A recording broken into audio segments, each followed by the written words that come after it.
She never wanted to rule. She never sought the crown, but for 9 days, England called her queen, and then they called for her death. At just 16 years old, Lady Jane Grey went from scholar to sovereign to prisoner. Used, betrayed, forgotten. But history would remember her as the 9-day queen and one of the most tragic monarchs to ever wear the English crown. This is not just a story about power, it's about a girl crushed beneath it. Jane Grey was born in October 1537, the same year as King Henry VIII's long-awaited son, Edward VI. She came from power. Her grandmother was Mary Tudor, Henry VIII's sister. That made Jane a Tudor by blood, but never the center of it. Instead, she was brilliant. By the age of 9, Jane could read Latin and Greek. She quoted Plato. She debated theology with clergymen. Her education rivaled the princes of Europe, but her life at home was far from noble. Her parents, Henry and Frances Grey, were cold and calculating. They didn't raise Jane with love. They raised her to be useful. She later wrote, "When I am in the presence of either father or mother, whether I speak, keep silent, sit, stand, or go, eat, drink, be merry, or sad, I must do it as it pleases them." Jane wasn't a daughter, she was an investment. In 1553, England faced a storm. King Edward VI, just 15 years old, was dying of tuberculosis. He was Protestant, and he knew the law would pass the crown to his half-sister Mary, a staunch Catholic. Edward, like his advisors, feared that Mary would undo the Reformation and return England to Rome. So the men around him, chief among them John Dudley, Duke of Northumberland, convinced Edward to alter the line of succession. Instead of Mary, the crown would pass to Lady Jane Grey. Why Jane? She was Protestant, educated, and most importantly, married to John Dudley's son, Guildford, the perfect puppet. Jane was never told of the plan until it was done. When courtiers arrived to tell her she was queen, she wept. She collapsed, begging not to be made sovereign. But by then, the crown was already on its way. On July 10th, 1553, Jane Grey was declared Queen of England. She wore a crown that she never wanted, sitting beside her pale-faced husband, Guildford Dudley, in the royal apartments.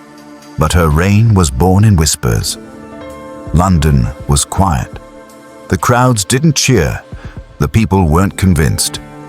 Meanwhile, Mary Tudor, the rightful heir by law, was gathering forces. From Suffolk, Mary sent letters, rallied nobles. The public remembered her as the true daughter of Henry VIII, and they flocked to her side. Within 9 days, Mary's support outmatched Jane's. The tide turned. The same nobles who proclaimed Jane Queen now switched sides. On July 19th, Jane was deposed. Her reign had lasted 9 days.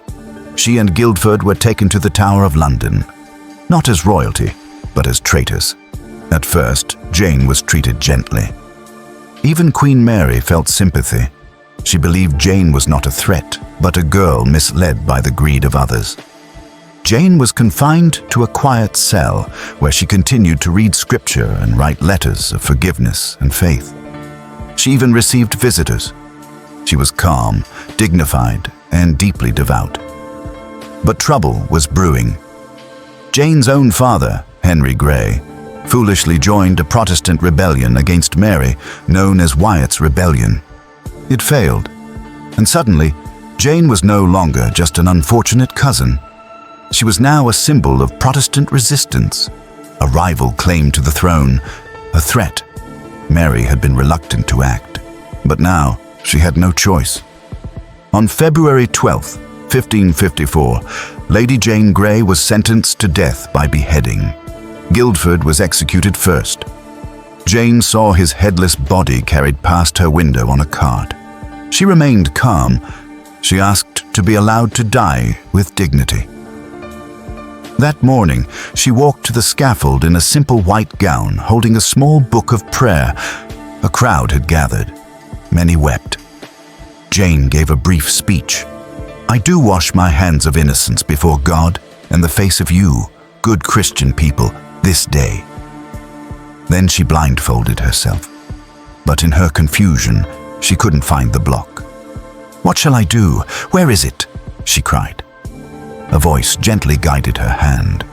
She knelt, and in one swift stroke, the 9-day queen was gone. She was only 16. Jane Grey never ruled as queen in power. She never commanded an army. She never signed a royal decree. But her name, 9-day queen, endures centuries later. To Protestants, she became a symbol of martyrdom. To many historians, she was the innocent lamb sacrificed for the sake of political survival. But Jane was not merely a passive victim. She faced her death with a courage few adults could match. She died with her beliefs unshaken, her dignity intact. She never once begged for mercy. And long after the Tudors faded, Jane's quiet story remained, tucked between the legends of kings and conquerors. A girl who ruled for 9 days, but whose grace in death has outlived them all. If this story moved you, subscribe for more untold royal truths, where history's forgotten voices rise from the silence. Because sometimes it's not the rulers who leave the loudest legacy, but the ones who never wanted to rule at all.